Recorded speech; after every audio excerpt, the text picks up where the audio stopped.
ഇന്നേ നമുക്ക് ഈ ഏത്തക്ക വെച്ചേ ഒരു 4 മണി പലഹാരം ഉണ്ടാക്കിയാലോ. ഇനി പാൻ ചൂടാക്കി അതിനകത്തോട്ട് കുറച്ച് വെള്ളം ഒഴിച്ച് 2 ടേബിൾ സ്പൂൺ പഞ്ചസാര ഇട്ട് തേങ്ങാപ്പീരയും ഇട്ട് നമുക്ക് നല്ലപോലെ മിക്സ് ചെയ്യണം. മിക്സ് ചെയ്ത് കഴിയുമ്പോൾ അതിനകത്ത് നല്ല മണത്തിനും രുചിക്കും വേണ്ടി നമ്മൾ ഏലക്കാപ്പൊടി ഇടുക.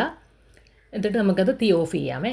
ഇനി നമുക്കൊരു പാത്രത്തിൽ 2 ടേബിൾ സ്പൂൺ മൈദയും ഇട്ട് കുറച്ച് വെള്ളത്തിൽ അതൊന്ന് മിക്സാക്കി വെക്കണേ. നമുക്കിനി ഏത്തക്ക തൊലിയെല്ലാം കളഞ്ഞ് നമുക്കതിൻ്റെ സെൻറ്റർ കട്ട് ചെയ്ത് അതിനകത്തോട്ട് നമ്മൾ ഉണ്ടാക്കിയ ആ തേങ്ങയുടെ ഇതുണ്ടല്ലോ അത് അതിനകത്തോട്ട് വെച്ച് നമുക്ക് നല്ലപോലെ ഫില്ല് ചെയ്ത് വെക്കാം. അത് കഴിഞ്ഞ് നമ്മൾ ആ മൈദ മിക്സ് എടുത്ത് അതിൻ്റെ മുകളിലോട്ട് നമുക്ക് നല്ലപോലെ വെച്ചിട്ട് ചൂടായ പാനിനകത്തോട്ട് എണ്ണ ചൂടായിട്ടുണ്ട് അതിനകത്തോട്ട് നമുക്കിത് കമത്തി വെക്കാവുന്നതാണേ.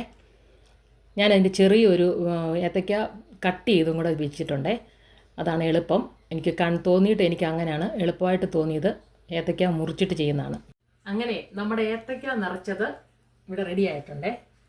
കണ്ടോ, ഞാൻ ഒന്ന് മുഴുവനായിട്ടുണ്ടാക്കി, ഒന്ന് ഞാൻ മുറിച്ചും ഉണ്ടാക്കിയിട്ടുണ്ടേ. ഞാനൊന്ന് കട്ട് ചെയ്ത് നോക്കട്ടെ കേട്ടോ.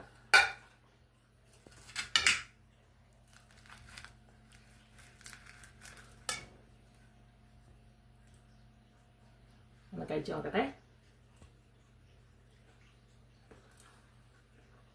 നല്ല മധുരമുണ്ട് കേട്ടോ. ഇത് കണ്ടപ്പോൾ എല്ലാവർക്കും ഒന്നും കഴിക്കാൻ തോന്നിയില്ലേ? അപ്പോൾ എല്ലാവരും ഉണ്ടാക്കിക്കോ. Thank you.